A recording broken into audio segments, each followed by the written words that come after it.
It's time for another Charlie Reads Twilight!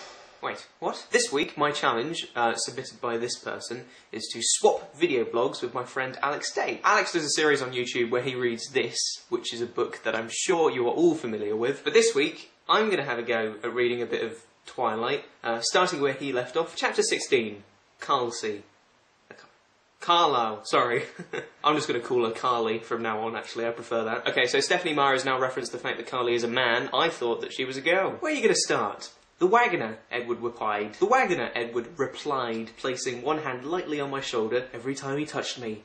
Even in the most casual way, my heart had an audible reaction. It was more embarrassing with Carly there. See, I thought when she said an audible reaction, she just meant audible in the terms of Bella could hear her own heartbeat, but apparently everybody can hear her heartbeat. That's quite scary. I mean, if I heard someone else's heartbeat in a room that I was in, I would say, holy crap, what is up with you? Please go to a doctor. That doesn't sound right. It's starting to dawn on me that I haven't joined this book in the middle of a nice action scene or something that might be vaguely interesting to read. No, I've joined the book at a Edward Cullen history lesson. London in the 1650s, Edward said. The London of my youth, Carly added, from a few feet behind us. A few feet. Okay, let's go back to the heart thing. He or she, Carly, is a few feet away from Bella and he can hear her heartbeat.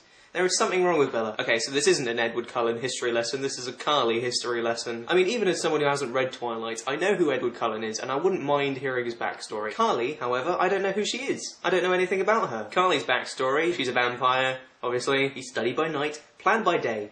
He swam to France, and... He swam to France? Said Bella. I don't get why she's so impressed by the fact that he can swim to France. I mean, if David Walliams can swim the channel, I'm sure a vampire could do it quite easily. People swim the channel all the time, Bella, he reminded me patiently. Apparently me and Edward Cullen are on the same page there then. I won't interrupt again, I promise, said Bella. He chuckled darkly. He chuckled darkly? So if this is chuckling... How do you chuckle darkly? He chuckled darkly and then finished his sentence. Because technically we don't need to breathe. Technically you don't need to breathe. Well, Edward Cullen, you are a monster. I've got 8 pages of this left.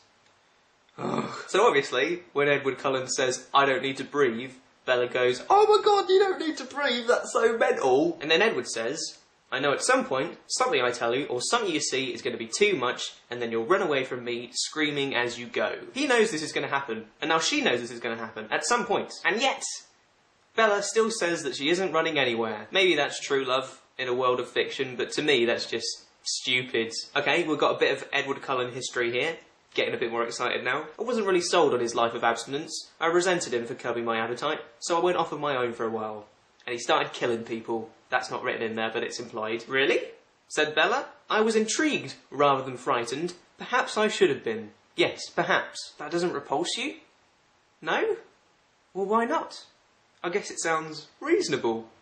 Okay, they're both mental. Or maybe not Edward, I mean, he's a vampire, I guess he can't really help it. But Bella is insane. I think I've come to the realisation that these two do deserve each other. She's with a vampire and she's crazy, so it makes sense. And then a vampire walks in and he's like, do you want to go play baseball in a storm? And then the chapter ends. So that's the experience I've had of Twilight. I'm going to put this book down now and I'm never going to pick it up ever again. As part of me swapping video blogs with Alex this week, Alex is going to do a Challenge Alex, which you can see by clicking just there. That is the end. That is the end.